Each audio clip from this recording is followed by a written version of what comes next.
The auction crowd fell silent as 17-year-old Emma Mitchell bid her life savings on a lame horse others had already condemned to slaughter. Her defiant raised hand would not only save Thunder from death, but spark a medical revolution that would redefine an impossible in veterinary science. The prestigious Williamson County Quarter Horse Auction was alive with activity on that crisp October morning. Weathered ranchers in worn leather boots and Stetsons mingled with wealthy buyers in designer jeans and custom belt buckles. The air smelled of hay, leather, and anticipation as horses paraded through the sale ring one after another, their coats gleaming under the bright lights. 17-year-old Emma Mitchell sat quietly in the back row, clutching an envelope containing $3,750. Every penny she had saved from 3 years of mucking stalls, teaching riding lessons to beginners, and working extra shifts at her family's small farm store in Riverdale. Her auburn hair was pulled back in a practical ponytail, and her worn jeans and scuffed boots marked her as an outsider among the serious buyers. "Lot number 47, announced the auctioneer, his voice carrying through the speakers. "Thunder's Midnight Run, 5-year-old quarter horse gelding, impressive bloodlines, son of Thunder's legacy out of midnight starlight." Emma sat up straighter, her heart pounding. This was the horse she had been waiting for. She had studied the catalogue meticulously, researching each horse's lineage and potential. Thunder's Midnight Run. Thunder, as she already thought of him, had the breeding to be a champion. The double doors at the end of the arena swung open, and Emma's breath caught in her throat. Thunder entered, a magnificent dark bay with a small white star between his eyes. His coat shimmered like polished mahogany, muscles rippling beneath. But something was wrong. Emma frowned as she noticed his uneven gait, the slight hesitation before putting weight on his right front hoof. "As you can see, folks," the auctioneer continued, his voice dropping slightly, "this gelding has developed navicular disease. Veterinary records are available for review. He was previously in training for Western pleasure and reining competitions." A murmur rippled through the crowd. Seasoned buyers exchanged knowing glances, some already rising from their seats to get coffee or make calls. A lame horse held little value beyond the kill pen price. "We'll start the bidding at $2,000, the auctioneer called optimistically, scanning the crowd. His gaze met blank stares and shaking heads. "All right then, $1,500. More silence. "Do I hear $1,000 for this fine-bred gelding?" Emma watched Thunder closely as he circled the ring. Despite his pain, he held his head high, ears pricked forward, eyes alert and intelligent. There was something in those deep brown eyes, a dignity, a presence that reached out to her across the sawdust-covered arena. "Folks, this is Thunder's Midnight Run, grandson of the legendary Triple Crown winner, Midnight Challenger. Surely he's worth something to someone." $750. In the handler's booth, Emma could see a man in an expensive suit checking his watch impatiently. That would be Richard Blackwood, owner of Blackwood Stables, one of the most prestigious training facilities in Tennessee. The rumors said he was selling off underperforming stock to make room for new prospects. $500? Anyone. We're practically giving away good bloodlines here. Emma's hand trembled as she raised it slightly. "We have $500.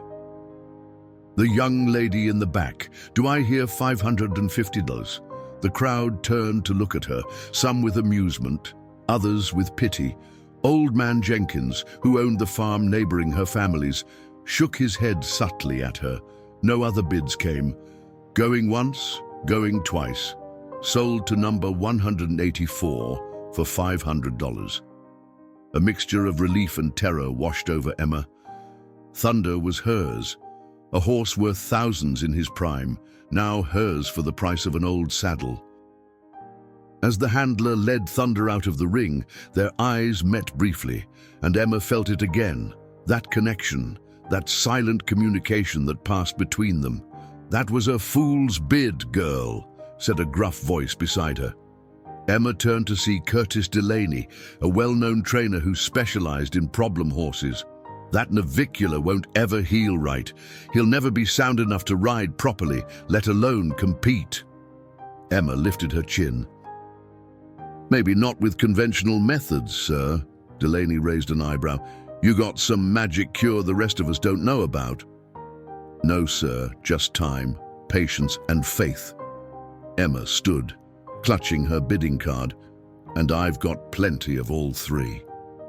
As she walked toward the office to complete her purchase, Emma could feel the weight of judgment from the auction crowd. They saw a naive girl making an emotional decision, throwing away hard-earned money on a lost cause. But Emma saw something different. She saw possibility where others saw limitation. What she didn't yet know was that this decision would not only change Thunder's life and her own, but would eventually transform equine medicine itself. The journey ahead would be longer and harder than she imagined, filled with tears, setbacks, and moments of despair. But it would also contain triumphs beyond her wildest dreams. For now, though, she simply had to figure out how to get a 200-pound horse home in her family's small 2-horse trailer. Emma's father, Jack Mitchell, stood with his arms crossed in the gravel driveway of their modest farm as she pulled in with the trailer. His weathered face, tanned from years of working outdoors, showed a mixture of concern and resignation. At 48, he had the cautious pragmatism of a man who had weathered too many drought seasons and unexpected veterinary bills to be enthusiastic about his daughter's impulsive purchase. "So this is the champion you just had to have?" he asked, as Emma carefully backed the trailer into position near their smallest paddock. "His name is Thunder," Emma replied, her voice steady despite her nervousness. She hadn't called ahead to tell her parents about her purchase, knowing they would have tried to talk her out of it. Her mother, Sarah, emerged from the farmhouse, wiping her hands on a dish towel. Unlike Jack's weathered appearance, Sarah maintained a gentleness that years of hard work hadn't erased. Her auburn hair, the same shade as Emma's, was streaked with premature grey. "Oh my," Sarah said softly as Emma lowered the trailer ramp. "He's beautiful." And he was, even with his uneven gait as he cautiously backed out of the trailer. Thunder carried himself with a natural grace. His intelligent eyes surveyed his new surroundings, ears flicking attentively. "He's also lame," Jack pointed out, watching the horse favor his right front leg. "Navicular." Emma nodded, impressed despite herself. Her father might focus on their small herd of cattle these days, but he'd grown up around horses and still had a keen eye. Stage 2, the vet records say it developed about 8 months ago. And Blackwood just decided to dump him at auction rather than treat him. Sarah's voice held disapproval. "Treating navicular is expensive and success isn't guaranteed," Jack said, though his tone suggested he shared his wife's sentiment. "The Blackwood stables doesn't keep horses that can't perform or breed." Emma led Thunder to the prepared paddock, which had soft, forgiving ground and fresh water. "I've been researching alternative treatments, and Dr. Levine is doing a study on—" "Emma," her father interrupted gently, "Dr. Levine's treatments are experimental and costly. We can't afford—" "I know, Dad. I've saved enough for 3 sessions." Emma turned to face her parents, her expression resolute. "So I'm not asking you to pay for any of this. This is my horse, my responsibility." Jack sighed, exchanging a look with Sarah. "And what happens when those savings run out, when you need to buy feed, pay for farrier visits, regular vet care?" "I've worked it all out," Emma insisted. "I can pick up more hours at the feed store on weekends. And Mrs. Barnett said she'd pay me to exercise her mare 3 times a week." Sarah stepped forward, placing a hand on her daughter's shoulder. We just don't want to see you hurt, honey. Not every horse can be saved." Emma's eyes glistened with unshed tears, but her voice remained steady. "I know that, but he deserves a chance." Thunder nickered softly, nudging Emma's shoulder as if sensing he was the topic of discussion.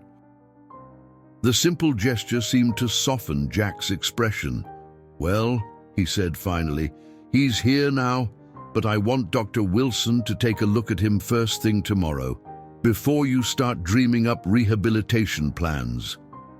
Emma nodded, relief washing over her. It wasn't enthusiastic support, but it was acceptance, and that was enough for now. The next morning, Dr. Wilson's truck pulled into the driveway promptly at 9. Amy Wilson had been the local veterinarian in Riverdale for nearly 15 years, treating everything from prized bull calves to beloved family pets. Her practical approach and honest assessments had earned her the respect of every farmer in the county.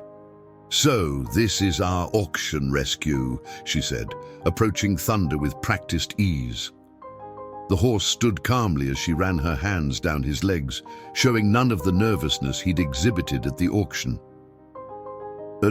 "He's settled in well," Emma observed, "ate all his dinner and breakfast." Dr. Wilson nodded approvingly, but said nothing as she continued her examination. She asked Emma to walk and trot Thunder in a circle, watching his movement with narrowed eyes. "What do you think, Doc?" Jack asked after she'd completed her assessment. "Yeah, the navicular is clear, but not as severe as I might have expected given how he was discarded." She straightened up, fixing Emma with a direct gaze. "What's your plan, Emma? You didn't buy him just to make him a pasture ornament, I'm guessing." Emma took a deep breath. "I want to try Dr. Levine's new approach, corrective shoeing combined with his stem cell therapy, plus a modified exercise regimen to strengthen his supporting muscles without stressing the navicular bone." Dr. Wilson's eyebrows rose slightly. "You've done your homework, but you should know Dr. Levine's treatment has limited data behind it, and it's expensive."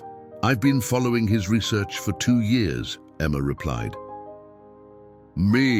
His preliminary results show a 60% improvement rate in cases similar to Thunder's. And the other 40%? Emma swallowed hard.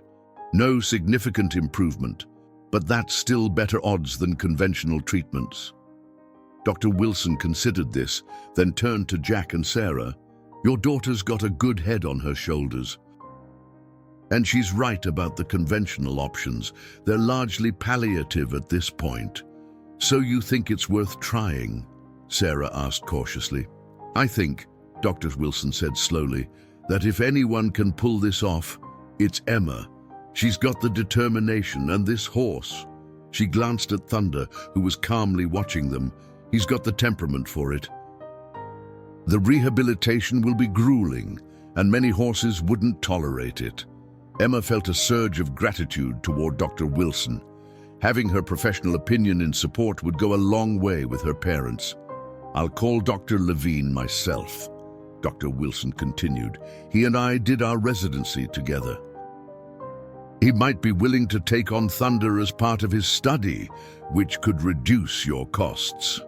For the first time since the auction, Emma allowed herself to feel a flicker of hope. Maybe, just maybe, this crazy gamble would pay off. "Don't get too excited," Dr. Wilson cautioned, reading her expression. "We're talking about a year of work, minimum, before we know if this will make any significant difference. And even then, there's no guarantee he'll ever be sound enough for serious riding, let alone competition." "I understand," Emma said solemnly. "I'm in this for the long haul." As if to punctuate her commitment, Thunder limped over and rested his muzzle against her shoulder, his breath warm against her neck. In that moment, with her hand against his sleek neck, Emma made a silent promise to her new horse. Whatever it took, however long it took, she would help him heal. The University of Tennessee Equine Medical Center was an impressive complex of modern buildings and state-of-the-art facilities, a stark contrast to the Mitchell family's modest farm. Emma sat stiffly in an uncomfortable plastic chair in the waiting area, absently flipping through a horse magazine without really seeing the pages. "Try to relax," Dr. Wilson advised, glancing up from her phone. "Dr. Levine is the best in his field." "I know," Emma replied. "I'm just worried about Thunder. The trailer ride was hard on him." As if on cue, the doors to the examination area swung open, and Dr. Daniel Levine appeared. At 45, he had the lean build of a long-distance runner and sharp, observant eyes behind wire-rimmed glasses.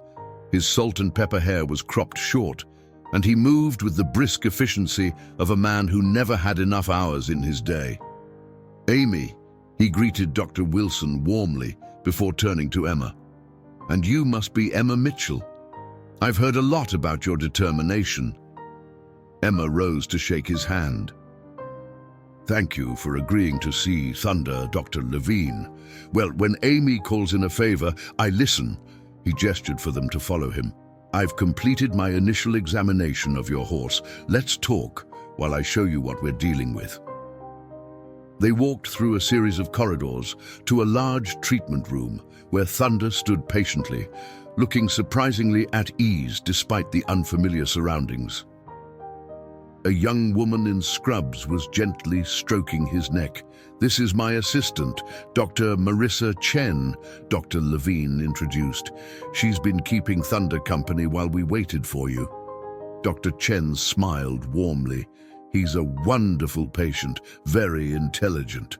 "Let me show you what we found," Dr. Levine said, leading them to a computer screen displaying Thunder's X-rays and scans.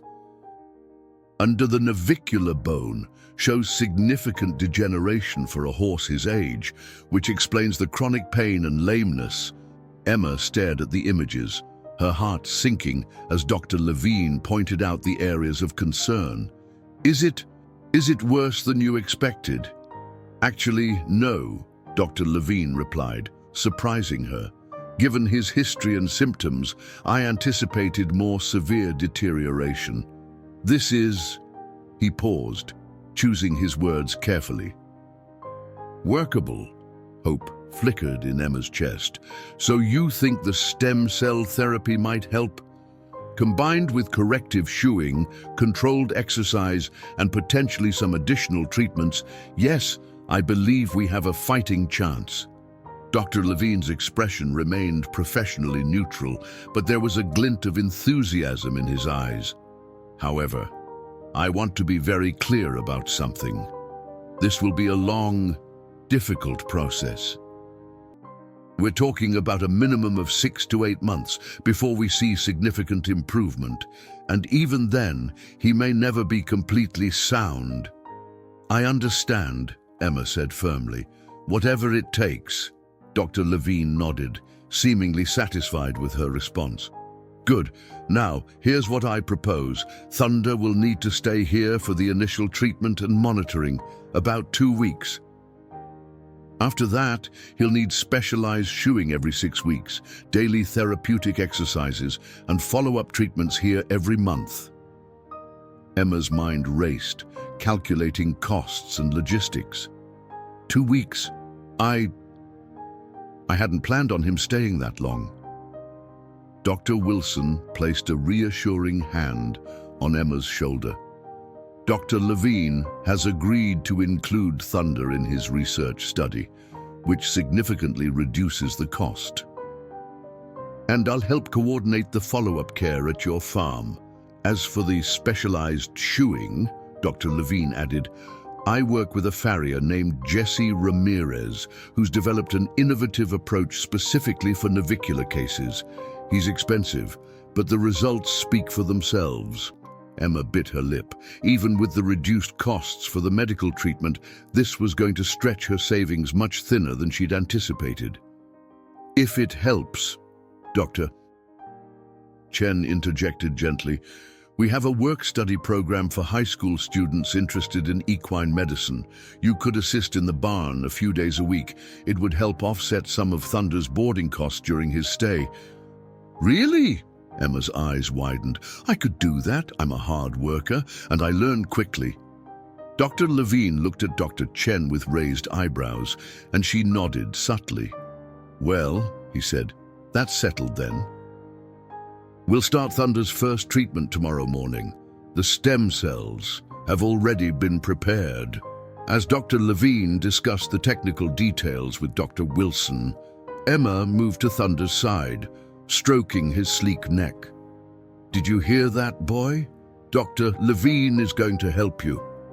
Thunder nudged her gently with his muzzle, his dark eyes seeming to hold understanding beyond mere animal instinct. You'll need to leave him here today, Doctor. Chen said softly, would you like some time to say goodbye? Emma nodded, grateful for the woman's sensitivity. When the doctors had left the room, she pressed her forehead against Thunder's, whispering promises that she would be back soon, that this was just the beginning of their journey together. As she finally turned to leave, she paused at the door for one last look. Thunder stood tall despite his pain, watching her with those intelligent eyes that had captured her heart at the auction. In that moment, Emma felt a certainty deep in her bones. They were meant to find each other, and somehow, against all odds, they would both emerge from this challenge transformed. Emma's new routine began well before sunrise. Each morning, she would complete her chores at home, then drive the 45 minutes to the Equine Medical Center in her father's old pickup truck. The work-study program required her presence 3 days a week, but she found herself going daily, rearranging her school schedule to take early morning classes and completing homework late into the night. Gee, you're going to burn yourself out, cautioned Mark Shepard, a second-year veterinary student who supervised the work-study participants.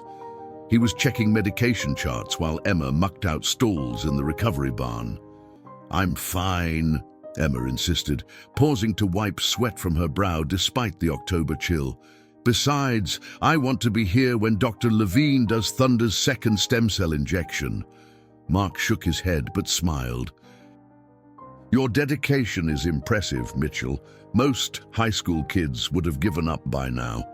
Most high school kids don't have a horse like Thunder, she replied simply. The first 2 weeks of treatment had been a roller coaster of emotions.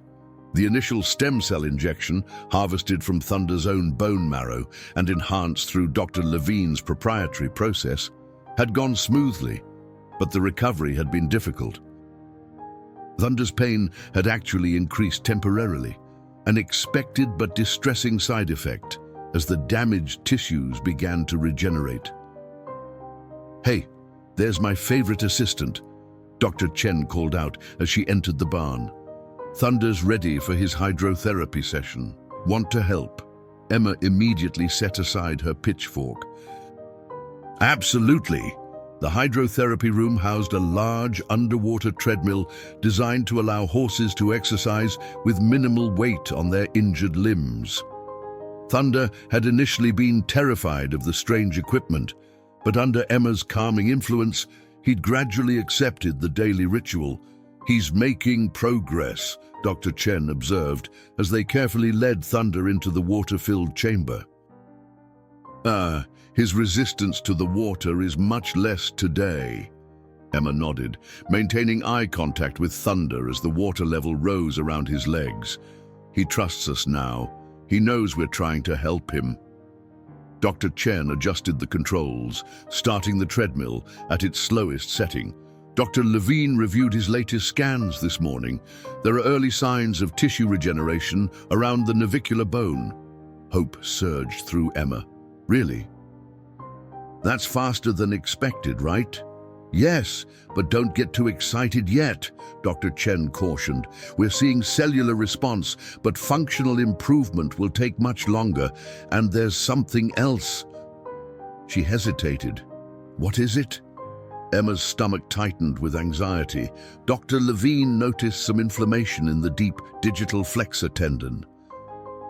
It's not uncommon with navicular syndrome, but it complicates the treatment. Emma watched Thunder walking steadily on the underwater treadmill, his expression calm despite the strange sensation of walking through water. What does that mean for his recovery? It means we need to adjust our approach, Dr. Chen explained. We'll need to add anti-inflammatory therapies and possibly modify the corrective shoeing approach. Emma bit her lip. Will that reduce his chances of full recovery? Dr. Chen's expression softened. Emma, I need you to understand something. In cases like Thunder's, we don't typically talk about full recovery in the sense of returning to perfect soundness. Our goal is to reduce pain and improve function to a point where he can live comfortably and perform certain activities. The chances of him returning to high-level competition were always extremely slim. Though Emma had heard similar warnings before, the reality of it still stung. I know, she said quietly.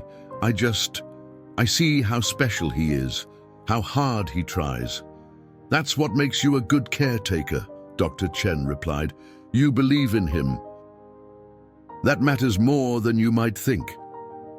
As the hydrotherapy session continued, Emma asked detailed questions about the deep digital flexor tendon and its relationship to navicular disease. Dr. Chen seemed pleased by her interest, explaining the complex biomechanics involved. You have a natural aptitude for this, she observed. Have you considered veterinary medicine as a career? Emma hesitated.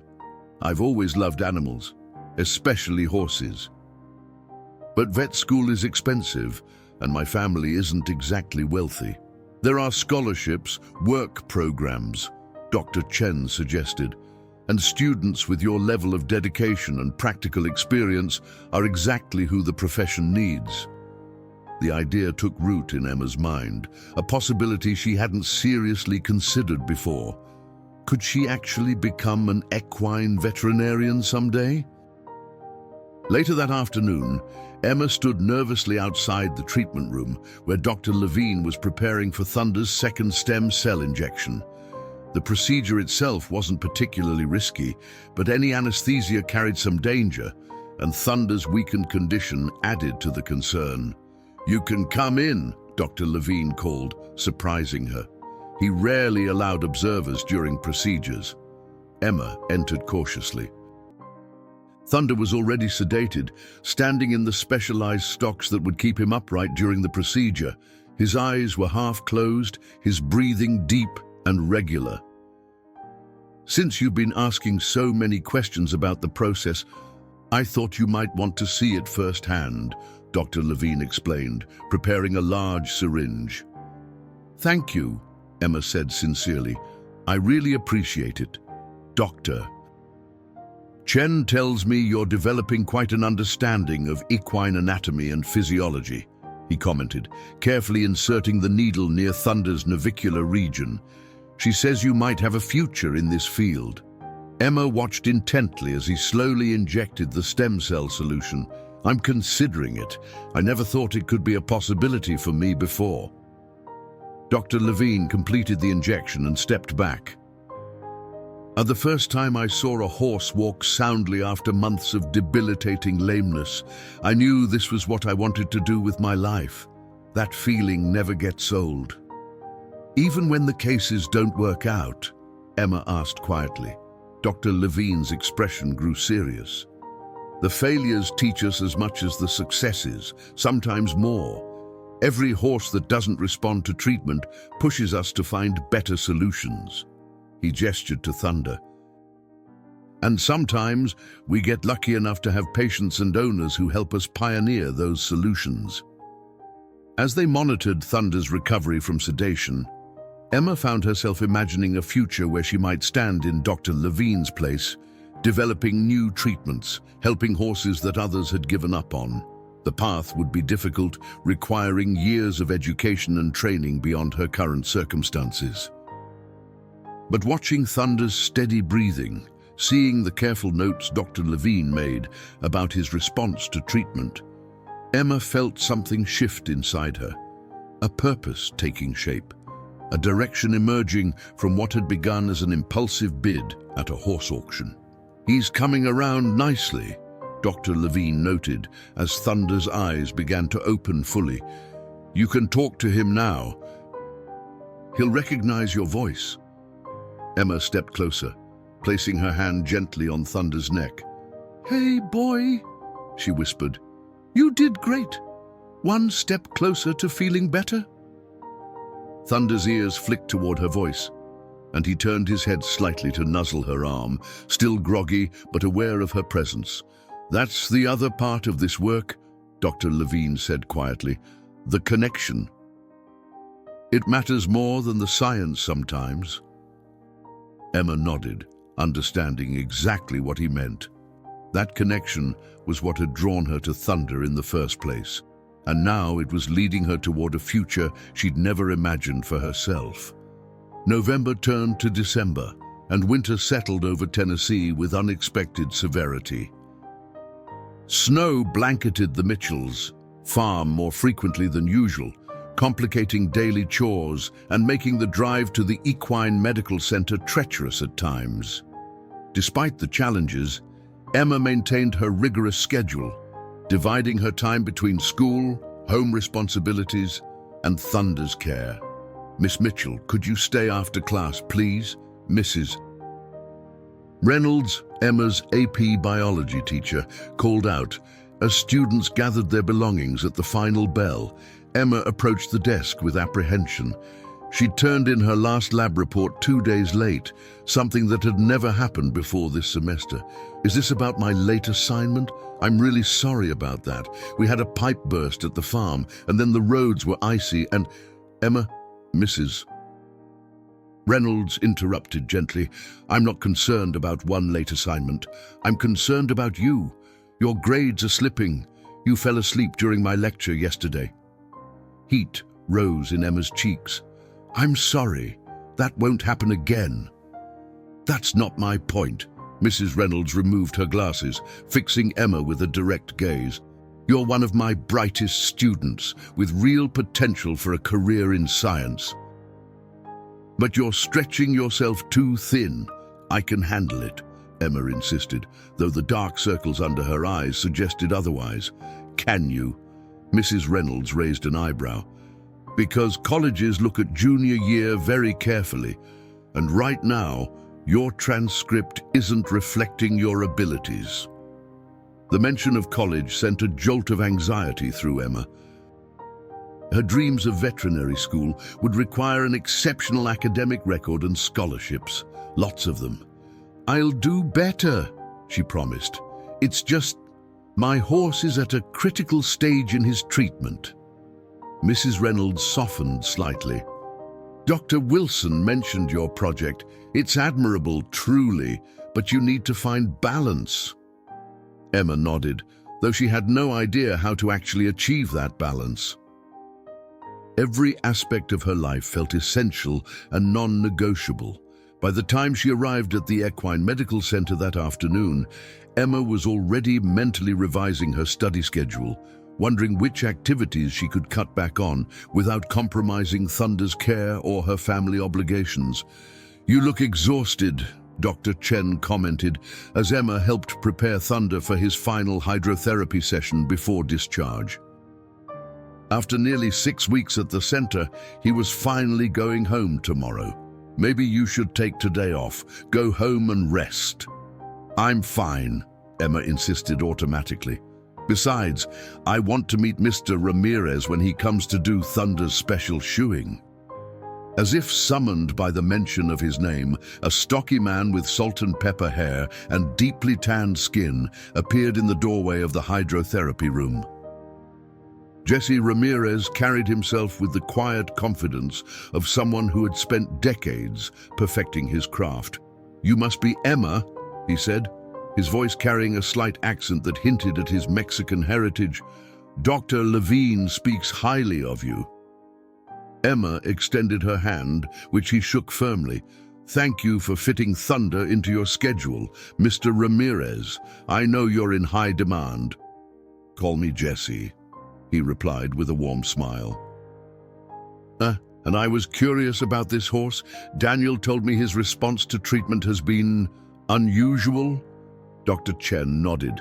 The tissue regeneration has progressed faster than our typical cases, particularly given the severity of his condition. We're still trying to understand why. Sometimes horses just defy our expectations, Jesse said, watching as Thunder walked steadily on the underwater treadmill. His movement has improved significantly since the videos Daniel showed me from 6 weeks ago. Emma couldn't hide her pride. He's been working really hard. We both have. I can see that. Jesse's experienced eyes assessed Thunder's gait with professional precision. The key now will be maintaining that progress once he's home. My corrective shoeing approach is designed to complement Dr. Levine's treatment by reducing pressure on the navicular bone and supporting the deep digital flexor tendon. The specialized shoes Jesse applied later that afternoon looked nothing like conventional horseshoes. They featured a rolled toe and special padding that altered Thunder's weight distribution in a way that minimized stress on his injured structures. These will feel strange to him at first, Jesse warned, as Thunder tested his newly shod hooves cautiously. He'll adapt quickly, but you'll need to monitor him closely for the first few days. I've already arranged a stall in our barn with extra bedding, Emma assured him, and I've measured out a small paddock with level ground for his limited turnout. Jesse nodded approvingly. You've done your homework. I'll be back in 4 weeks to check his progress and make any necessary adjustments. As Emma led Thunder back to his stall, Dr. Levine appeared in the corridor, clipboard in hand. Perfect timing, he said. I wanted to go over Thunder's discharge instructions with you personally. The list of daily exercises, medications, and monitoring protocols was daunting. Emma listened carefully, making mental notes of each requirement. Oh, what about school? Dr. Levine asked suddenly. How are you managing all of that with your time here? Emma hesitated, Mrs. Reynolds, concern still fresh in her mind. I'm making it work. Dr. Levine studied her face, clearly seeing through the evasion. Emma, what we're doing with Thunder is important, but your education has to come first. If you burn out or let your grades slip, it won't help him or your future. I know, Emma admitted quietly. I'm trying to figure out a better balance. Good, because I have a proposal for you. Dr. Levine flipped to a new page on his clipboard. We'd like to continue documenting Thunder's case formally for research purposes. That would involve weekly progress reports, photos and measurements that you would collect at home. Of course, Emma agreed readily. I'm happy to help with the research. Here's the thing, Dr. Levine continued. This would be a paid position, a formal research assistantship, not a lot of money, but enough to offset some of your travel costs and perhaps allow you to cut back on other work commitments. Emma blinked in surprise. Really? You'd pay me for something I'd do anyway. Your observations and documentation have been exceptional, Dr. Levine said matter-of-factly. You have a scientific mind and an eye for detail that many of my graduate students lack. It's worth compensating properly.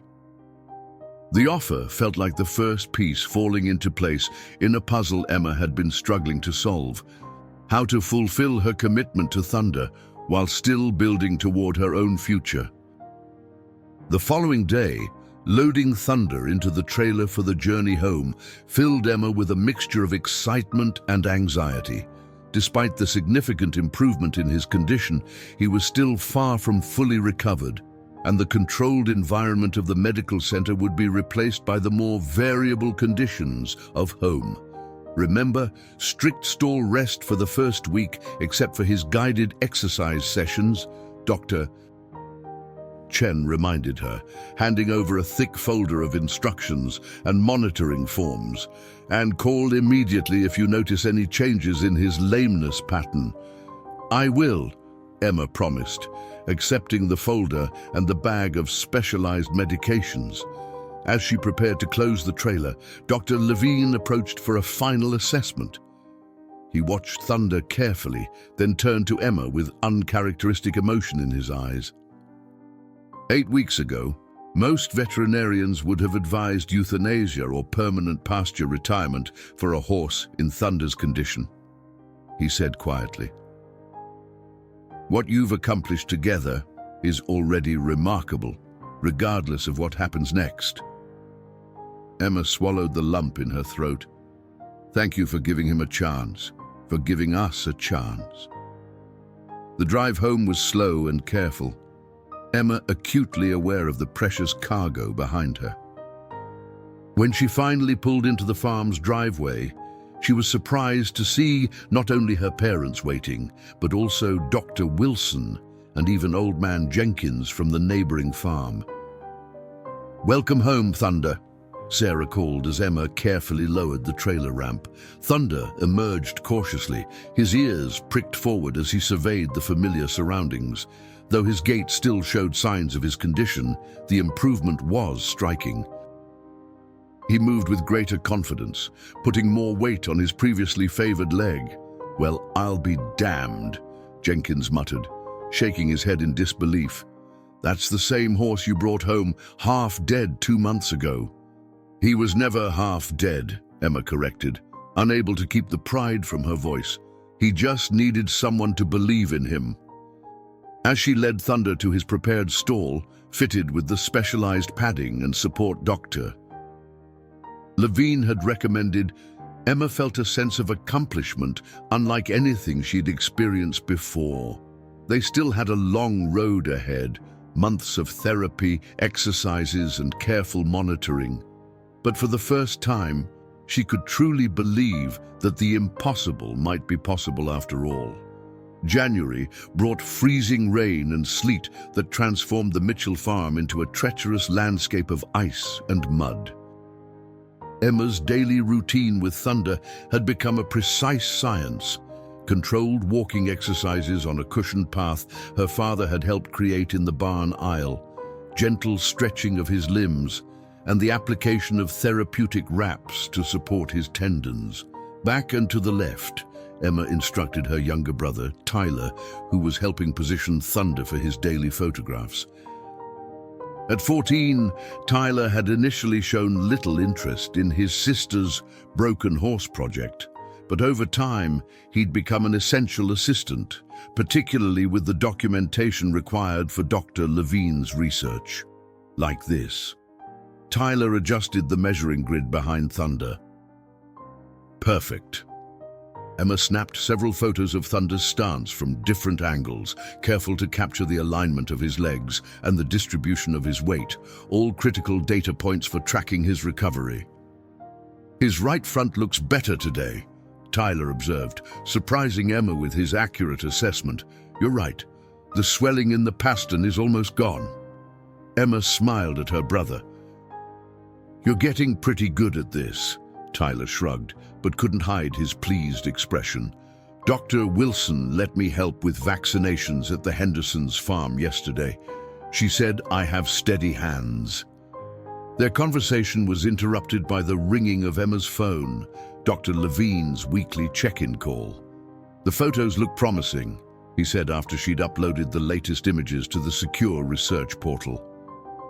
The radiographs, Dr. Wilson took on Monday's show continued improvement in the navicular region. "How's his movement on the hard surfaces?" "Much more confident," Emma reported. "He's taking longer strides and the head bobbing is barely noticeable at a walk." "Excellent. And the new medication protocol?" "No adverse reactions. His appetite is good and he seems more comfortable overall." As Emma continued her detailed report, she realized how much her vocabulary and understanding had expanded over the past 3 months. Terms that would have been foreign to her before, palmar angle, Digital cushion support, proprioception exercises now flowed naturally in her conversation. "Emma, Dr. Levine said when she'd finished, "I'm presenting our preliminary findings at the American Association of Equine Practitioners conference next month. Would you be interested in co-authoring the paper with Dr. Chen and me?" Emma nearly dropped the phone. Co-authoring, but I'm just a high school student. A high school student who's contributing significant data and insights to a groundbreaking study, Dr. Levine countered. "Well, your daily observations and meticulous documentation have been invaluable.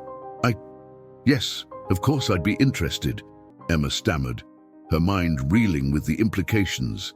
A published research paper with her name on it would be a powerful addition to her college applications. "Good. Dr. Chen will contact you about the writing process."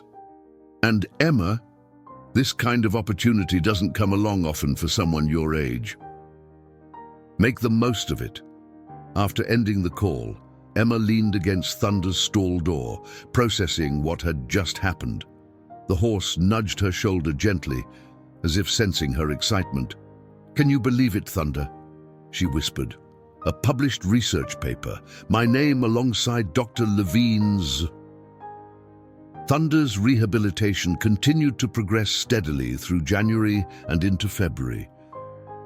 Each week brought small but measurable improvements: a stronger push-off with his right front leg, increased flexibility in his pastern joint, longer periods of comfortable movement. Not every day was a victory, however. A particularly cold snap in mid-February seemed to set Thunder back, his movement becoming stiffer and more hesitant. Emma spent hours applying heat therapy and special liniments, sleeping in the barn for 3 nights straight to monitor him closely. "You can't keep this up," her father said, bringing her a thermos of hot chocolate on the 3rd night. He sat beside her on a hay bale outside Thunder's stall. "You've barely slept in days." "I can't leave him," Emma insisted, though exhaustion was evident in her voice. "Here the cold makes his pain worse, and if he lies down for too long, he struggles to get back up." Jack Mitchell studied his daughter's tired face. "You know, when you first brought him home, I thought this was just another one of your passionate projects, like the wildlife rehabilitation center you wanted to start when you were 12, or the endangered species campaign in 8th grade. Emma smiled faintly at the memories. "And I've always been stubborn. Yes, but this is different." Jack gestured toward Thunder, who was dozing peacefully under his specialized therapeutic blanket. "I've watched you with him. This isn't just determination, it's dedication. It's a calling." Emma looked at her father in surprise. He rarely expressed such insights. "Dr. Levine asked me to co-author a research paper with him," she said quietly. About Thunder's case." Jack's eyebrows rose. "That's quite an honor." "It is, and it's made me think about what comes next." Emma took a deep breath. "Dad, I want to apply to veterinary school after college. I know it's expensive and competitive, but you'd be exceptional at it," Jack finished for her. "Anyone who's seen you with Thunder could tell you that." Tears welled in Emma's eyes, partly from exhaustion and partly from the unexpected support. "Really? You think so?" "I know so." Jack put his arm around her shoulders. "Your mother and I have been talking. We've started a small college fund for you. It's not much yet, but if you keep your grades up and get scholarships, we'll find a way to make it work." Emma leaned against her father, overwhelmed by gratitude. "Thank you." A comfortable silence fell between them, broken only by Thunder's soft breathing and the occasional creak of the old barn. "Now," Jack said finally, "I'm going to sit here with this horse for a few hours while you go get some proper sleep in your bed." "No arguments."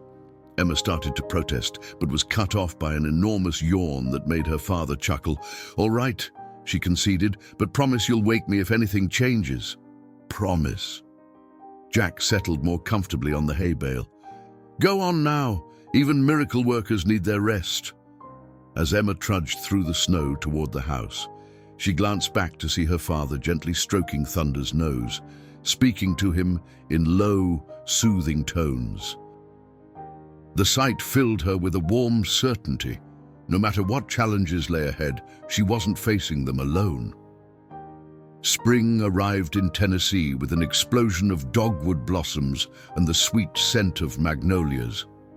By late March, Thunder's rehabilitation had progressed to the point where Emma could begin light riding, just walking at first, carefully monitored by Dr. Wilson with strict time limits and on soft, even ground. Remember, no more than 15 minutes today, Dr. Wilson cautioned as Emma tightened Thunder's specially designed saddle. And if you feel any change in his gait, any hesitation at all, I'll stop immediately, Emma finished, having heard these instructions multiple times. But she understood the caution. They were entering uncharted territory in Thunder's recovery. The first ride was almost ceremonial in its significance. Emma's family gathered to watch, along with Dr. Wilson and even Jesse Ramirez, who had driven 2 hours to check Thunder's specialized shoes before this important milestone. As Emma swung carefully into the saddle, she held her breath, hyper-aware of how her weight would affect Thunder's navicular region. But Thunder stood steady, his ears pricked forward attentively, seemingly untroubled by the familiar sensation of a rider. "And do take it slow," Jesse advised. "Let him find his balance." Emma gave the gentlest of cues, and Thunder stepped forward willingly. His movement was different than before his treatment, more deliberate, slightly less fluid, but remarkably sound for a horse that many had written off as a lost cause just 6 months earlier. "Look at that," Dr. Wilson murmured, filming the walk with her phone to send to Dr. Levine. Almost no head bobbing at all. Emma could hardly contain her emotion as they completed a careful circuit of the paddock. Thunder seemed to share her pride, arching his neck slightly as they passed the small audience. "Easy show off," Emma whispered, patting his neck. "We've still got a long way to go." The riding sessions gradually increased in duration and complexity over the following weeks. By mid-April, Thunder was walking comfortably for 30 minutes and even attempting short periods of trotting on a longe line, with Emma controlling his movement from the center of a circle. Each milestone was meticulously documented for Dr. Levine's research, with Emma spending hours each weekend updating the case study that would be presented at the AAEP conference in May. Dr. Chen had been coaching her through the scientific writing process via weekly video calls, helping her transform her detailed observations into the precise, objective language required for academic publication. "Dr. Levine wants you to present Thunder's case at the conference," Dr. Chen announced during one such call, causing Emma to nearly spill her tea. "Me? Present?" In front of actual veterinarians and researchers. "Just a 5-minute segment on the daily management aspects," Dr. Chen clarified. "Dr. Levine will handle the medical components, but your perspective as the hands-on caretaker is valuable. You've implemented the protocols in a real-world setting, outside the controlled environment of our center." Emma's mind raced. Public speaking had never been her strength, and the thought of addressing a room full of professionals was terrifying. But the opportunity was too significant to refuse. "I'll do it," she said, trying to project more confidence than she felt. "When is the conference exactly?" "May 17th and 19th in Louisville, Kentucky. Your segment would be on the 18th. Emma's heart sank. That's the same weekend as the district-level scholarship competition for FFA. She'd been preparing for months to present her agricultural science project. which now focused on equine rehabilitation practices. Dr. Chen frowned. "That's unfortunate timing. Could you reschedule either event?" "The FFA competition is fixed, and I'm guessing the conference is too," Emma said, disappointment evident in her voice. Both opportunities represented crucial stepping stones toward her future goals. The scholarship would help fund her education, while presenting at the conference would be an unparalleled professional credential. "Let me talk to Dr. Levine.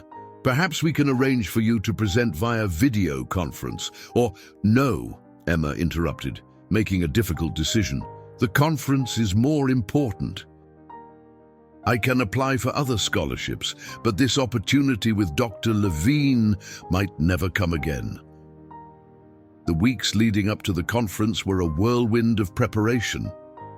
Emma divided her time between Thunder's increasingly complex exercise regimen, rehearsing her presentation, and maintaining her academic standing.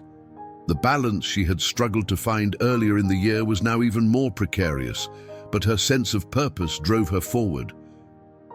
Then, 2 weeks before the conference, disaster struck. Emma arrived at the barn one morning to find Thunder standing awkwardly in his stall, barely putting weight on his right front leg, the one that had been showing such remarkable improvement. "No, no, no," she whispered, her heart racing as she carefully led him out to assess the situation. The swelling was obvious, extending from his pastern upward, and his pain evident in the way he held the leg. Emma called Dr. Wilson immediately, then sent urgent messages to Dr. Levine and Jesse Ramirez. As she waited, applying cold therapy to reduce the inflammation, she fought back tears of frustration and fear. Had they pushed too hard? Had all their progress been erased in a single night? Dr. Wilson arrived within the hour, her expression grave as she examined Thunder. "Could he have twisted it in his stall?" Emma asked desperately.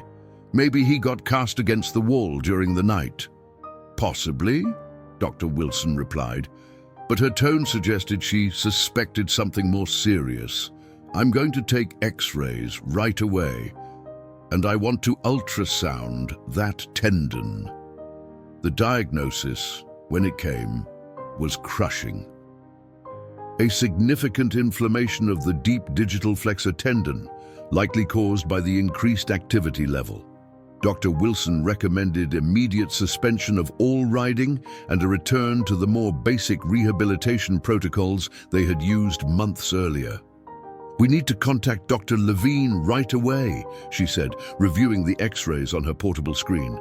"This changes everything about his treatment plan, and..." She hesitated, glancing at Emma. "And what?" Emma pressed, her voice barely audible. "And it almost certainly means you won't be presenting a success story at the conference in 2 weeks. In fact, you might not be presenting at all." Dr. Levine's voice on the speakerphone filled the Mitchell's kitchen with a clinical precision that contrasted sharply with the emotional tension in the room. Emma sat rigid in her chair, hands wrapped around a mug of tea gone cold, as the veterinarian analyzed the images Dr. Wilson had sent. "The inflammation pattern is concerning," Dr. Levine said, "but not entirely unexpected. We've been pushing the boundaries of what's possible with this treatment protocol." "So we've gone too far? Too fast?" Emma asked, struggling to keep her voice steady. There was a brief pause before Dr. Levine answered. "Not necessarily. In regenerative medicine, setbacks often precede breakthroughs. The tissue is remodeling itself, and that process isn't linear." Dr. Wilson, seated across from Emma, nodded in agreement. "I've seen similar patterns in other cases. The question is how we adjust the treatment now. I'm sending Dr. Chen to assess Thunder in person," Dr. Levine decided. "She can be there tomorrow with our portable ultrasound equipment. In the meantime, continue the cold therapy, anti-inflammatories, and complete stall rest." After ending the call, Emma stared at the table's wooden surface, tracing the grain patterns with her finger. Her mother placed a gentle hand on her shoulder. "It's not your fault, honey." "Isn't it, though?" Emma looked up, her eyes red-rimmed. "I got excited about riding again, about the conference. Maybe I pushed him too hard." "You followed the protocol exactly," Dr. Wilson reminded her. "Sometimes these setbacks happen despite our best efforts." But that night, alone in her room, Emma replayed every moment of the past weeks, searching for the mistake she must have made. Had she allowed the trotting sessions to go too long? Had she missed some subtle sign of discomfort? The questions tormented her until exhaustion finally pulled her into restless sleep. Dr. Chen arrived the following afternoon, bringing not only the specialized ultrasound equipment, but also a surprising companion, Jesse Ramirez. "I was at the center when Dr. Levine called," the farrier explained as they unloaded equipment from the car. "Thought I might be needed." Thunder stood quietly in his stall as Dr. Chen conducted a thorough examination, the portable ultrasound revealing detailed images of the inflamed tendon. Jesse observed silently, his experienced eyes studying Thunder's stance and the way he distributed his weight. "Well?" Emma asked anxiously, when Dr. Chen finally lowered the ultrasound probe. "It's definitely an acute inflammation of the deep digital flexor tendon," Dr. Chen confirmed. "No, but there's something interesting here." She pointed to the screen. "See this area? The new tissue formation we've been encouraging around the navicular bone is actually quite stable. It's the tendon that's struggling to adapt to the increased workload." Jesse stepped forward. "May I?" he asked, gesturing to Thunder's leg. Dr. Chen nodded, and the farrier gently lifted Thunder's hoof, examining it from various angles before setting it down carefully. "The palmar angle has shifted," he observed. "The shoe is no longer providing optimal support given the changes in his hoof structure." "Changes?" Emma echoed. "What changes?" "Positive ones," Jesse explained. "As the navicular region has healed, the internal structures of the hoof have begun to realign. In simple terms, his foot is becoming healthier, but our therapeutic shoe is now constraining that healthy development." Dr. Chen's eyes lit up with understanding. "So the tendon inflammation could be a result of the foot trying to function normally while being restricted by our intervention," Jesse finished. "I've seen it before in recovery cases." Emma looked between them, hope flickering. "So this isn't a failure of the treatment. It's actually a sign of progress." "It could be," Dr. Chen cautioned. "We'll need to modify his shoeing immediately and adjust the rehabilitation protocol." For the next several hours, Jesse worked meticulously to craft a new specialized shoe that would accommodate Thunder's changing hoof structure while still providing necessary support. Dr. Chen consulted continuously with Dr. Levine via video call, developing a revised exercise plan that would allow the tendon to heal while maintaining the progress in the navicular region. "What about the conference?" Emma finally asked as they were finishing up. "Should I withdraw from presenting?" Dr. Chen and Jesse exchanged glances. "Actually," Dr. Chen said, "Dr. Levine believes this development makes Thunder's case even more valuable from a research perspective.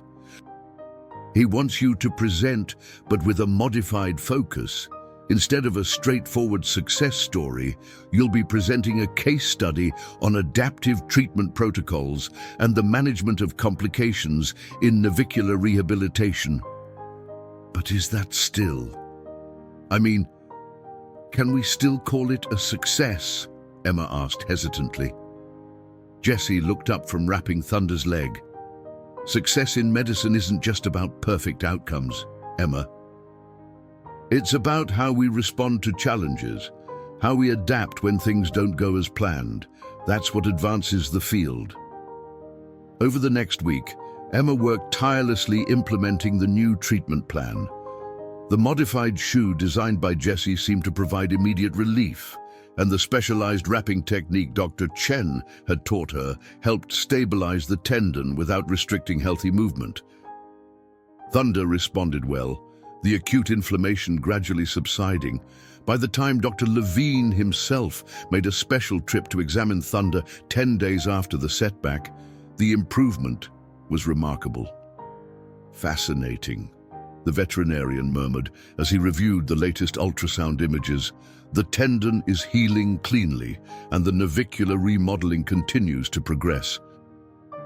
This complication may have actually given us valuable insights into the recovery process." As Dr. Levine and Dr. Wilson discussed technical aspects of the case, Emma stood by Thunder's head, stroking his neck gently. "You're still teaching us, aren't you?" she whispered. The horse nudged her shoulder in what she chose to interpret as agreement. Later, as they walked back to Dr.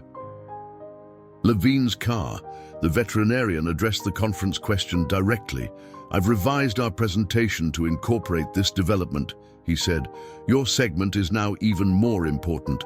You'll discuss how you identified the problem early, implemented the modified protocols, and managed his care through this critical transition." Emma took a deep breath. "I'll do my best to prepare, but I'm not sure I'm qualified to—" "Emma, Dr. Levine interrupted. "You've been at the forefront of implementing a groundbreaking treatment protocol. You've meticulously documented every step of Thunder's journey. You're more qualified than most of the graduate students I work with." His confidence bolstered her resolve, and over the next few days, Emma threw herself into preparation for the conference. Dr. Chen helped her refine her presentation, focusing on the practical aspects of Thunder's daily care and the adjustments made following the tendon inflammation. 2 days before the conference, Emma received an unexpected visitor. Principal Matthews from Riverdale High School arrived at the farm, asking to see Thunder. "Mrs. Reynolds has kept me updated on your work," he explained, as Emma led him to the barn. "It's quite extraordinary." "Thank you, sir," Emma replied, wondering why her school principal had taken a personal interest. Principal Matthews watched thoughtfully as Emma demonstrated some of Thunder's therapeutic exercises.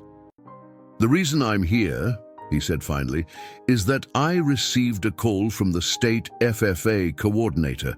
Apparently, Dr. Levine contacted them about your scheduling conflict." Emma froze. "He did?" "Yes. And after reviewing the circumstances, they've agreed to allow you to present your FFA project via video conference next Tuesday, after you return from the veterinary conference." Relief and gratitude washed over Emma. That's amazing. I didn't think that was possible." "Exceptions can be made for exceptional circumstances," Principal Matthews said with a smile. "Sure, and from what I've seen here today, your work with Thunder certainly qualifies." As the principal departed, Emma leaned against Thunder's stall door, overwhelmed by the unexpected resolution.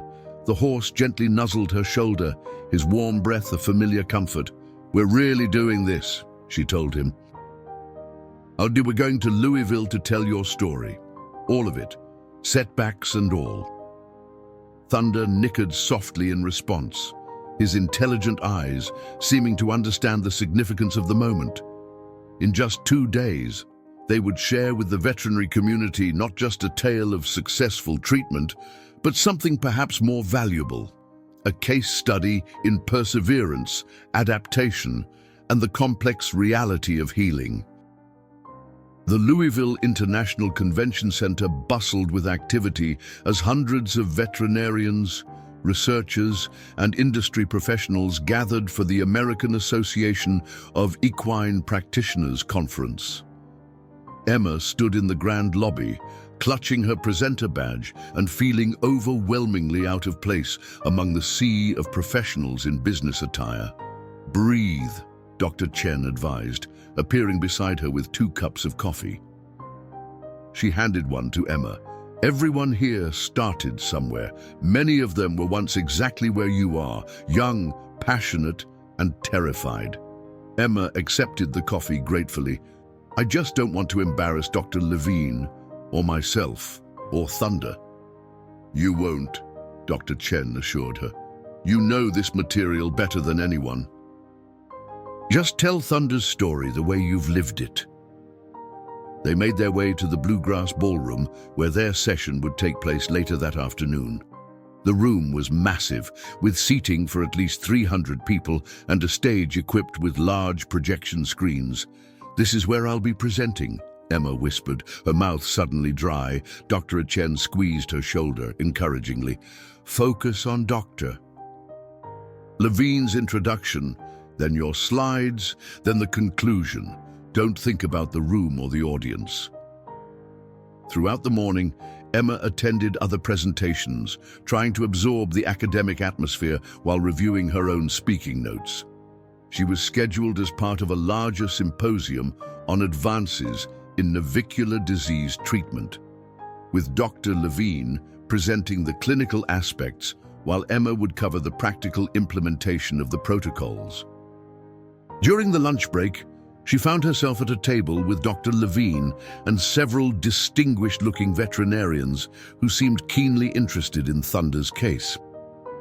So, you're the young lady who's been implementing Daniel's experimental protocol, said a grey-haired woman with a British accent, whom Emma recognized as Dr. Margaret Whitfield, a leading expert in equine podiatry.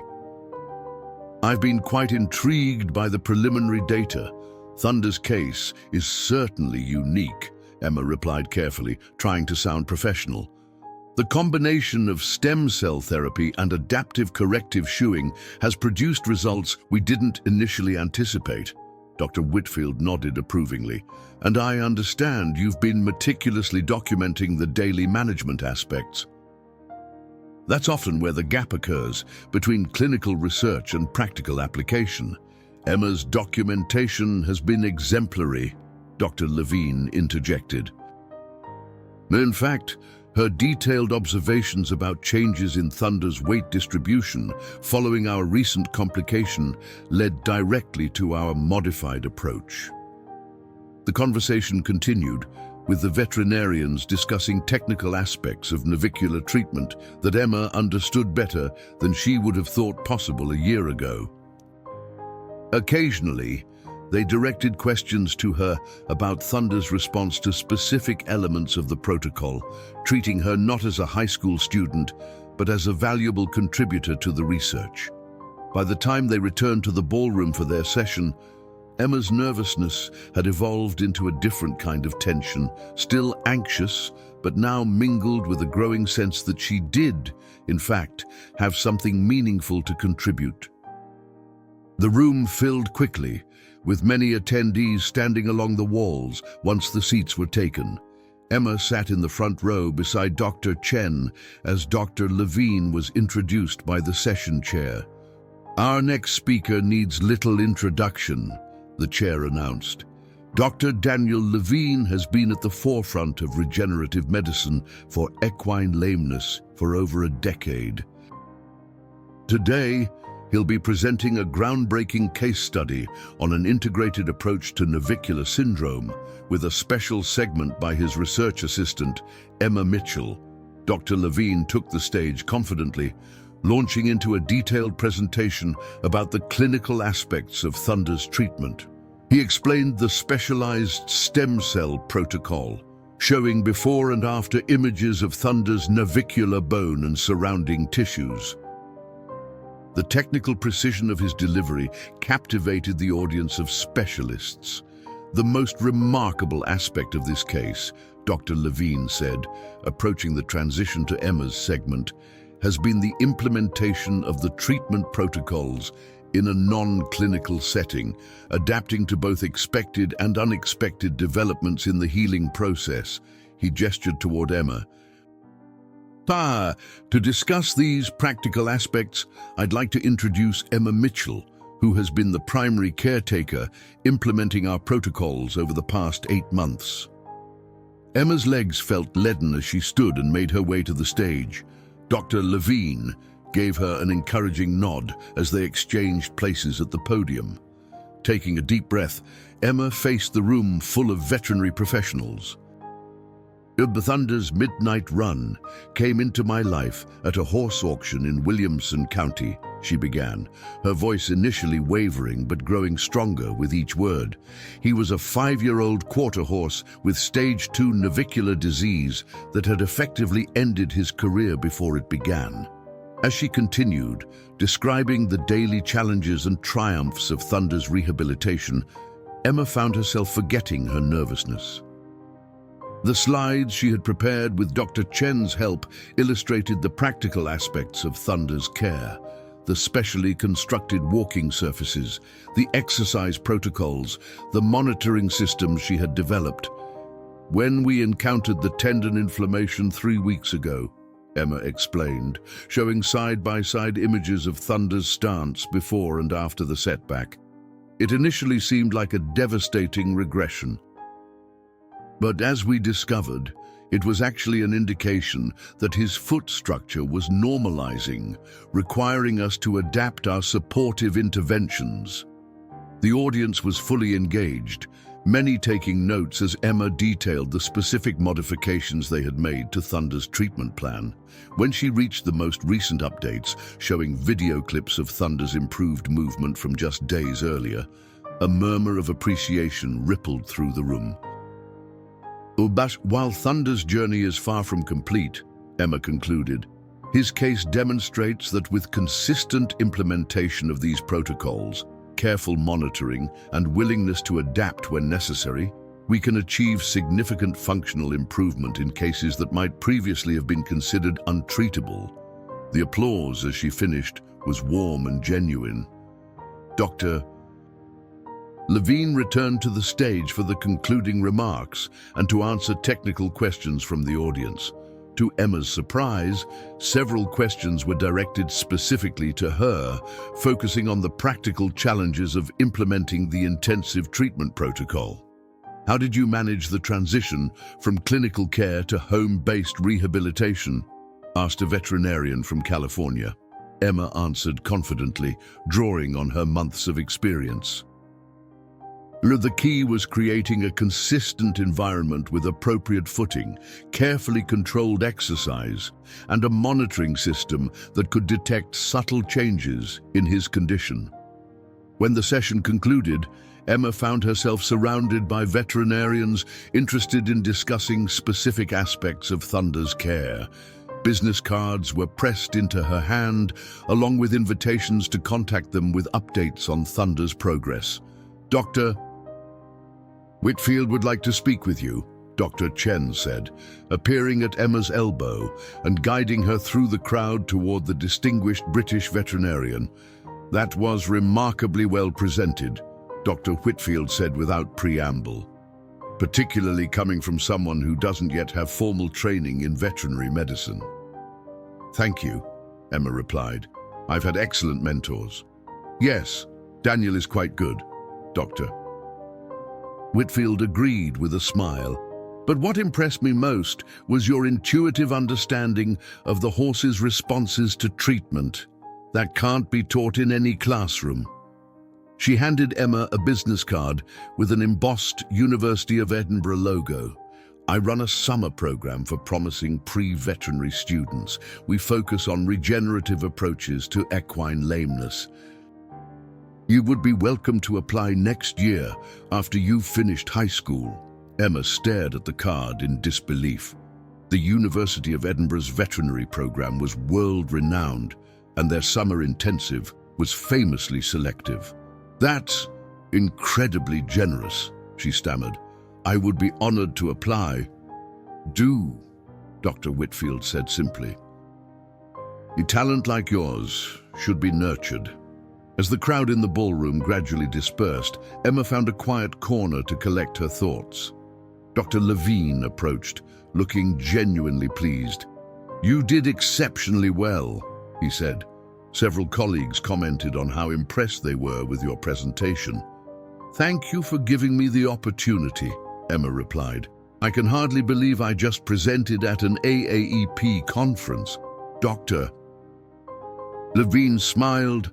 The most rewarding part of my job is watching talented young people discover their calling. When you first brought Thunder to the center, I saw a determined girl trying to save her horse. Today, I watched a future veterinarian begin to emerge. Emma felt her eyes filling with tears. I keep thinking about that day at the auction, how close I came to not raising my hand. How many people told me I was making a mistake. The best work often begins with a decision others don't understand, Dr. Levine said thoughtfully. 8 months ago, you saw possibility where others saw limitation. That's the essence of medical progress. Later that evening, in her hotel room, Emma called home to update her family on the day's events. She described the presentation, the response from the audience, and Dr. Whitfield's invitation to apply for the summer program. "We're so proud of you, honey," her mother said, emotion evident in her voice. "Your father's been telling everyone at the feed store about your presentation at the fancy veterinary conference." "How's Thunder doing?" Emma asked, suddenly missing her horse intensely. "Dr. Wilson checked him this afternoon," Sarah reported. "She says he's continuing to improve. Tyler's been doing the exercises with him exactly as you showed him."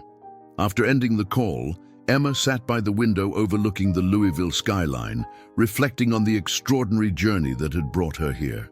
From that impulsive bid at a county horse auction to presenting groundbreaking research at an international conference, all because she had seen something special in a lame horse that others had dismissed. Tomorrow, they would return to Tennessee, to the daily routine of Thunder's ongoing rehabilitation. There would be more challenges ahead, more adaptations required, more lessons to learn. But tonight, Emma allowed herself to savor the realization that she had found her path, a future combining her love for horses with her newfound passion for veterinary medicine. And it had all begun with a single raised hand and a heart full of hope. 2 years later, the autumn sun cast long shadows across the Williamson County Fairgrounds as Emma adjusted Thunder's specialized saddle one final time. The Western Pleasure competition was about to begin, and although they weren't favorites to win, their presence alone represented a victory few had thought possible. "Nervous?" asked Tyler, now 16 and nearly as tall as his sister. He handed Emma her competition number to pin to her show jacket. "Oh, terrified," Emma admitted with a laugh. "But Thunder isn't, and that's what matters." Indeed, the magnificent bay gelding stood calmly, his coat gleaming from the careful grooming Tyler had helped with that morning. At 7 years old, Thunder had transformed from the lame auction reject into a striking specimen of equine resilience. Though he would always move slightly differently than other horses, a subtle reminder of his navicular history, his rehabilitation had progressed far beyond anyone's expectations. Emma Mitchell, a show official approached with a clipboard. "Dr. Levine asked me to let you know he and Dr. Chen just arrived.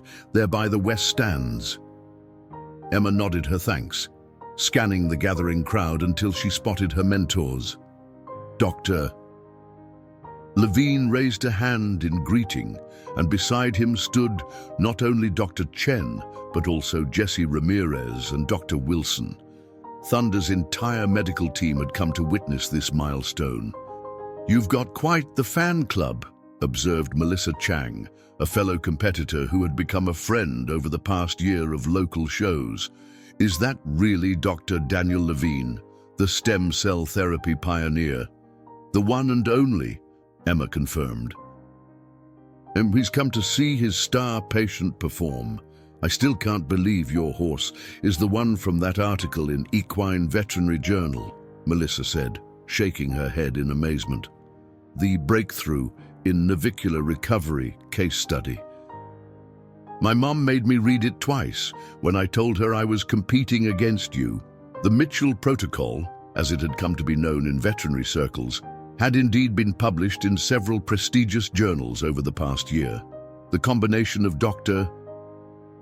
Levine's stem cell therapy, Jessie's adaptive shoeing techniques, and Emma's detailed implementation had created a comprehensive approach that was showing promising results in navicular cases across the country. A voice over the loudspeaker announced that competitors should begin making their way to the arena. Emma took a deep breath, leading Thunder toward the entrance gate where other riders were already gathering. "Remember," she whispered to Thunder, "we've already won just by being here. Let's just enjoy this." Thunder's ears flicked back at the sound of her voice, then forward again as he surveyed the arena with keen interest. His demeanor remained calm despite the bustling activity around them, a far cry from the anxious, pain-ridden horse she had first brought home. As Emma mounted and guided Thunder into the arena alongside the other competitors, her mind flashed back to that pivotal day at the auction 2 years earlier. The same county fairgrounds, many of the same people watching, but everything else had changed. Old Man Jenkins, who had warned her against buying a lame horse, now nodded respectfully from his seat near the judges' stand. Richard Blackwood from Blackwood Stables was present too, his expression inscrutable as he observed Thunder's fluid movement. The competition proceeded with mechanical precision. Thunder performed admirably, responding to Emma's subtle cues with the willing partnership they had developed through countless hours of work. His jog was particularly impressive, smooth and consistent, with barely a hint of his previous condition. When they completed their individual demonstration and joined the lineup for the judges' final assessment, Emma felt a swelling of pride regardless of the outcome. "Third place," announced the head judge 20 minutes later, "goes to Thunder's Midnight Run, ridden by Emma Mitchell." The applause was genuine and enthusiastic as Emma guided Thunder forward to accept the bronze ribbon. From the stands, she could see her family cheering wildly, her parents, Tyler, and even her grandmother, who had driven 3 hours to attend. Dr. Levine and his team applauded with professional restraint, but their proud smiles told the real story. After the awards ceremony, as competitors dispersed and spectators began to leave, Emma found herself approached by a man she didn't recognize, middle-aged, expensively dressed, with the confident bearing of someone accustomed to authority. "Ms. Mitchell, I'm Thomas Harrington, director of the Madison Equine Rehabilitation Center in Kentucky." He extended his hand, which Emma shook while trying to hide her surprise. Madison was one of the premier equine rehabilitation facilities in the country. "It's a pleasure to meet you, Mr. Harrington." "The pleasure is mine. I've been following Thunder's case with great interest." He gestured toward the horse, who was enjoying Tyler's attentions nearby.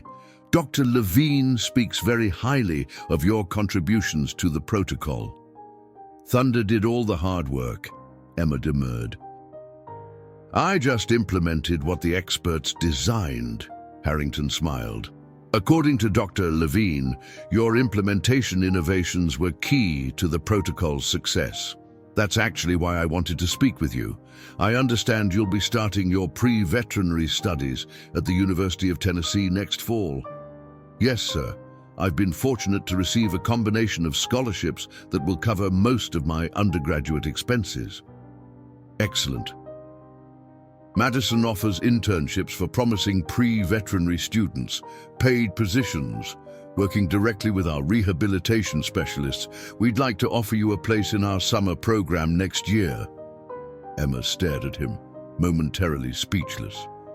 That's an incredible opportunity. Thank you." "Thank Dr. Levine," Harrington replied. "He's been quite insistent that we'd be fools not to recruit you early. And after seeing Thunder's performance today, I understand why." As Harrington departed with a promise to send formal details about the internship, Emma was surrounded by her support team, Dr. Levine, trying and failing to look innocent about the Madison opportunity, congratulated her on Thunder's performance. He moved beautifully. Dr. Chen added, the judges were specifically watching his jog. I overheard them discussing how consistent his gait has become. The specialized shoeing is working perfectly, Jesse observed, bending down to examine Thunder's right front hoof. He's supporting himself naturally now, with minimal assistance from the modified shoe. Dr. Wilson, who had been Thunder's regular veterinarian throughout the journey, simply squeezed Emma's shoulder. You did it, kiddo. You really did it. Later that evening, the Mitchells hosted a small celebration at their farm. The gathering was informal, pizza and homemade apple pie on the back porch, with Thunder grazing contentedly in the nearby paddock. Dr. Levine had brought along a surprise guest, Dr. Margaret Whitfield from Edinburgh, who was visiting the States for a conference. I was quite impressed by your presentation at the International Symposium on Equine Podiatry last month, Dr. Whitfield told Emma as they watched Thunder in the fading light. The follow-up data on 10 additional cases using your implementation protocols is quite promising. It still feels strange to have my name attached to a treatment protocol, Emma admitted. I was just trying to help my horse. That's often how the best advances happen, Doctor. Whitfield replied, someone cares enough to find a better way, even when conventional wisdom says it's impossible. As the evening progressed, Emma slipped away from the gathering to spend a quiet moment with Thunder. She found him at the far end of his paddock, gazing toward the neighboring property where several young horses frolicked in the twilight. Quite a journey we've had, huh? She said softly, stroking his sleek neck.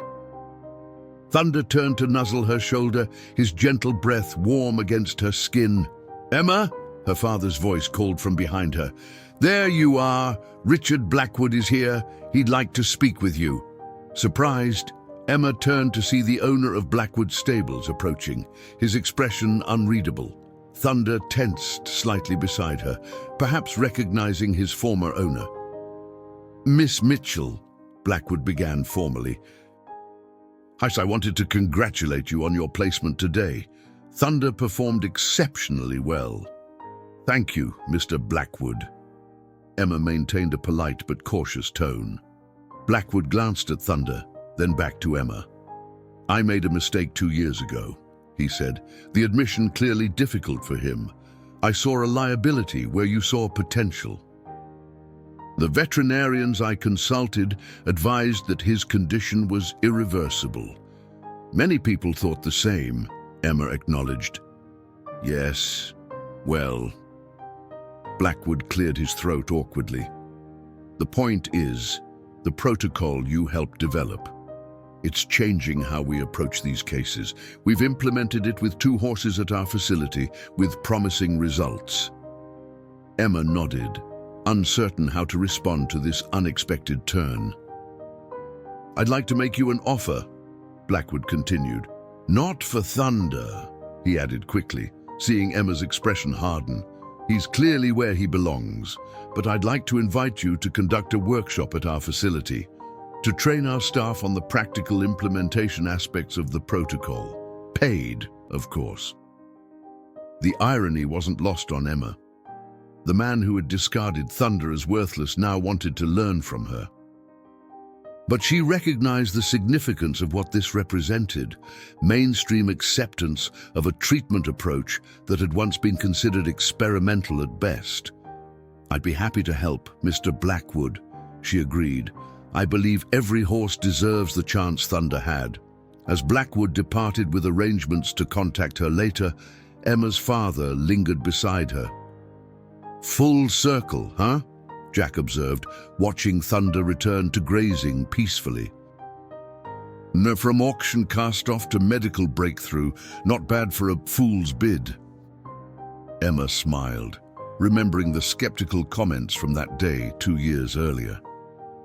It's strange to think how differently things might have turned out if I hadn't gone to the auction that day, or if I hadn't raised my hand when no one else would. Some things are meant to be. Her father said simply, "You and that horse, you've changed each other's lives. And now you're changing how people think about treating these conditions." As darkness fell fully, Emma led Thunder back to his stall for the night. The barn was quiet except for the soft sounds of horses settling in, a peaceful end to a momentous day. On Thunder's stall door hung a small brass plaque, a gift from Dr. Levine and his team when the Mitchell Protocol had been officially published. To Thunder's midnight run, the horse who taught us to look beyond limitations to possibilities. Emma readied Thunder for the night, providing fresh water and hay, checking his legs one final time, the routine they had established through hundreds of nights together. "Sleep well, champion," she whispered, giving him a final pat before closing the stall door. Tomorrow would bring new challenges.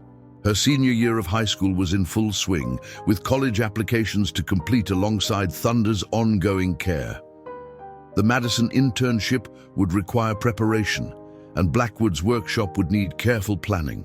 The path ahead was demanding but clear, continuing to develop her skills, sharing the knowledge she'd gained, and eventually pursuing the veterinary career that now felt like her calling. But tonight, standing in the quiet barn beside the horse that had transformed her life, Emma simply allowed herself to appreciate how far they had come together.